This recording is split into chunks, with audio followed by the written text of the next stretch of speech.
I have the Eachine F16 kit. This was provided to me by Banggood. I want to thank them for sending this kit for review. And the reason I was interested in this kit is I wanted to take an EDF airframe and convert it to a pusher motor and prompt. I have just now gotten this to the point where it is golden on the setup. It flies like it's on a rail. It's extremely stable. It's extremely forgiving. It's got a lot more power than the EDF version, even on 4S, and I'm running this on 4S. And you get a ton of flight time with it too. You know, for the amount of power it has and the amount of time that I'm in the throttle hard during the flight. Much more efficient than an EDF. Now I love my EDF jets, but I wanted to experiment with an EDF airframe, EDF jet airframe, and convert one to see how well it would fly, how well it would perform. I knew it was going to have more power, and I knew it was going to have a lot more efficiency. This one has unlimited vertical with the weight that it's at. And I have my timer, when I take it out and fly it, I have my timer set for 4.5 minutes. I fly it with a 4S 1300 milliamp hour Lipo. And usually when I land, I'm usually harder in the throttle much of the flight. I push it harder than I do my EDF jets. And when I land, I typically have about 3.75 to 3.78 volts left in the cell. So if I could land when I needed to, I'd be setting this for 5.5, 6 minutes on the timer. Come down with about 3.6 volts per cell. But I originally set this up on a 3S Lipo, and it flew fine with a 3S Lipo. I had a 6x3 high efficiency sport prop. It had good power. You know, not exceptional power, but had good power. And I had a component issue with one of the servos on the elevator. This has actually been crashed and repaired twice. And I had a bad servo right off the get-go. I didn't realize it, but everything was brand new when I put it in there. The servos were brand new. And it was really weird because sometimes I would be going along and I would have plenty of elevator, and other times I would be going along and it felt like I had very little elevator. Sometimes I would be going into a turn in a hard bank and it would either nose down or it would nose up on me in the turn, almost like it had an adverse yaw, you know, when it would kick the nose. It was almost like it had a rudder nose pushing the rudder in the opposite direction. Anyway, it didn't do it every time, so I knew I had something going on, and I knew it was probably one of these servos, elevator servos. Every time I checked it, it was working fine. So I finally got frustrated with it. It was still doing the same thing. So I landed it, and I sat there and I actuated those servos, those elevator servos, for it had to be at least a full minute before it finally showed itself. And so then this would just completely stop working. So I replaced the servo. I didn't have a reverse wired servo, so I had to order a servo reversing module, since these are on a Y cable. I wanted to put them on a Y cable and connect them to a gyro. So I had to get a reversing module for that servo. And I'll have a link to one of the reversing servos in the show notes. But that's after having this issue, a reversing module for your servo is definitely something that you should have in your toolkit. There's going to come a time when you're going to need one. And this was the time where I needed one. So I think I picked up a 3-pack of those reversing modules, and I've used one of them in here, and it's worked flawlessly. So I'm very happy with it. Anyway, now that I've got the setup golden on this, and it's flying like it's on a rail. It holds its line extremely well. It's very stable, it's very forgiving, it's very fast, and it's got tons of power, unlimited vertical. So let's take it out and put it in the air, and I'll show you a little bit of what it can do. I'm still not real comfortable with this jet yet, so I've only got a handful of flights on this since I got it set up and flying exactly how I wanted it. So I'm going to be taking it out and putting a lot more flights on it. I'll see you out the field. Let's get this converted F16 EDF jet in the air. I am having a lot of fun with this now that I have it all tuned out. I do launch it in beginner mode because it has quite a bit of torque roll on launch until, you know, it gets a little speed under it. So we'll launch it in beginner mode, and then I'll switch into wind mitigation mode. Launching.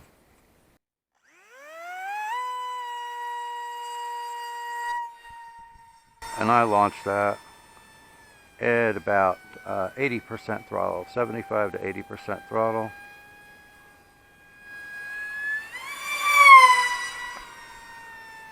Got some speed.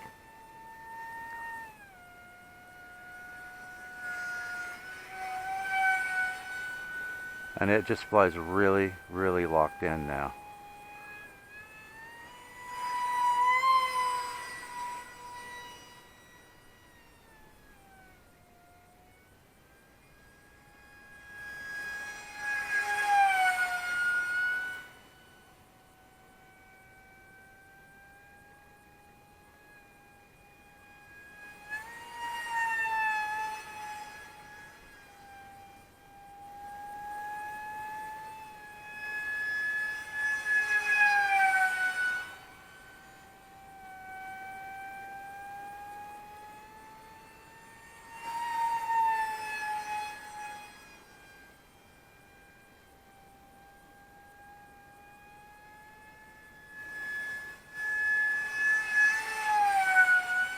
It doesn't sound like a jet, but it certainly flies like one.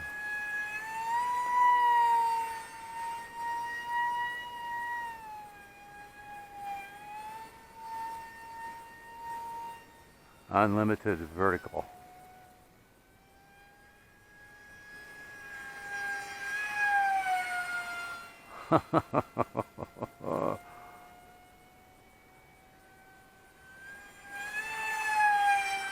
I have another exceptional flying jet on my hands.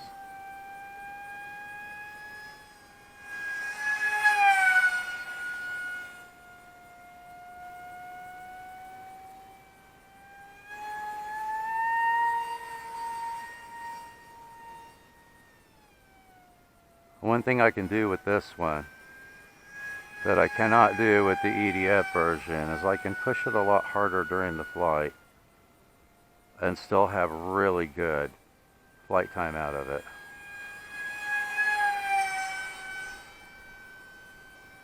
Doesn't that look locked in now? Very stable, very predictable. Just what I like.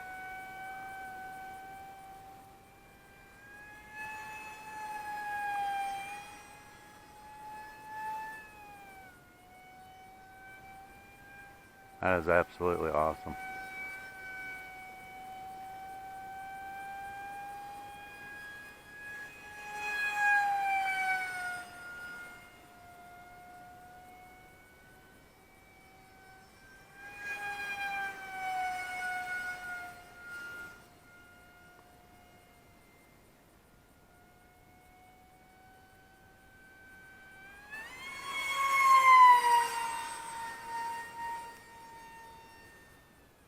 Effortless.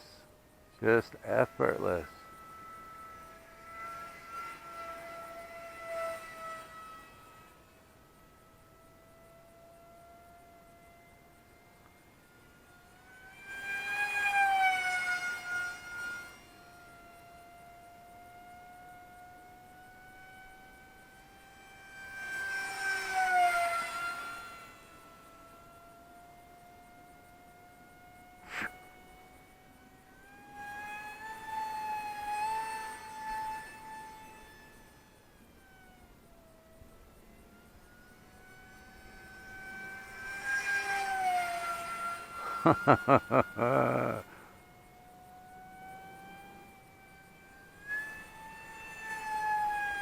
I'm not talking much during this flight, I know, because I've got so few flights on it now that I got it all tuned in.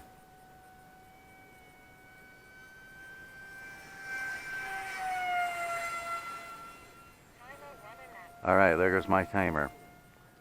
Alright, so let's do a circuit real quick. Make sure we don't have anybody coming. Alright, I look clear.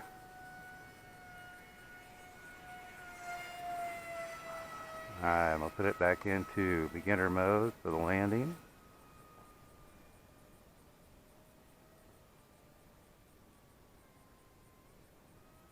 Go another circuit. Lose some altitude and some speed.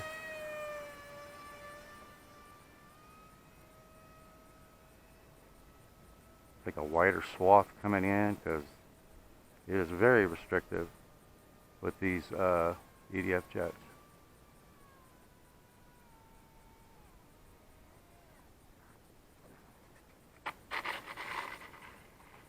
Ta-da!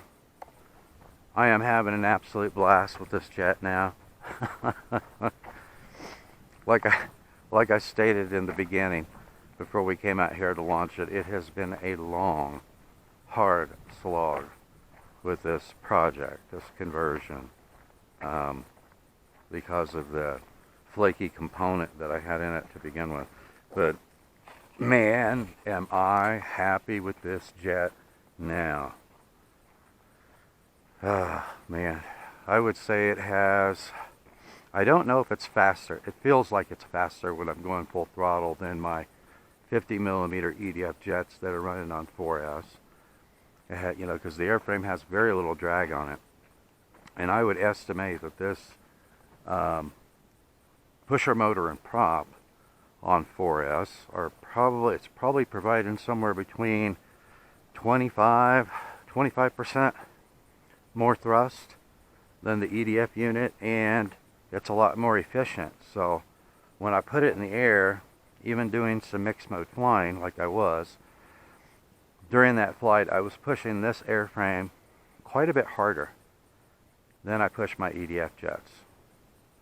Because it's not pulling as many amps, and so it's a lot more efficient, and so I can push this one really hard during flights and get a lot more flight time than I can off my EDF jets. And I'm just running a 4S 1300 milliamp hour 70C Lipo in it now, and I've got my timer set for 4.5 minutes. And let's take a look at the, you guys saw how hard I pushed it, right?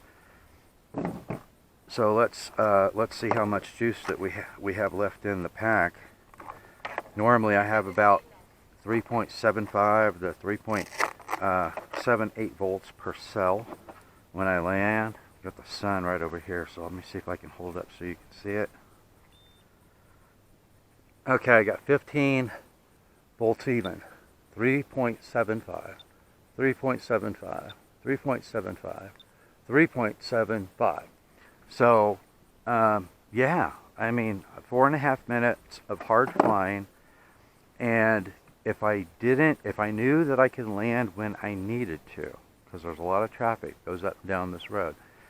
If I knew I could land when I wanted to, I'd be setting my timer for 5.5 minutes, and I would be pushing it just as hard, and I would be landing with a little over 3.6 volts per cell. If you do more mixed mode flying than what I'm doing, you could get 6 minutes of flight time out of this with just a 4S 1300 milliamp hour Lipo. And the Lipo that I'm flying in it right now is a Glacier. It's a 4S 1300 milliamp hour 75C Lipo. So, and it weighs 150 grams. So considerably, this airframe with that battery in it is considerably lighter than the 50mm EDF jet. So yeah, I have absolutely no doubt that this has got, this definitely, according to my numbers on this motor and prop, and the weight of this plane with this Lipo, it definitely has unlimited vertical. I could just keep going with it, but it gets really small, you know, really fast when you're doing vertical climbs with it. So I let it get so high, and then I pull back on the throttle, roll it over, and pull it through. But absolutely fantastic, very high performance. I now have another exceptional flying jet in my inventory. Thanks for watching, and I will see you in the air.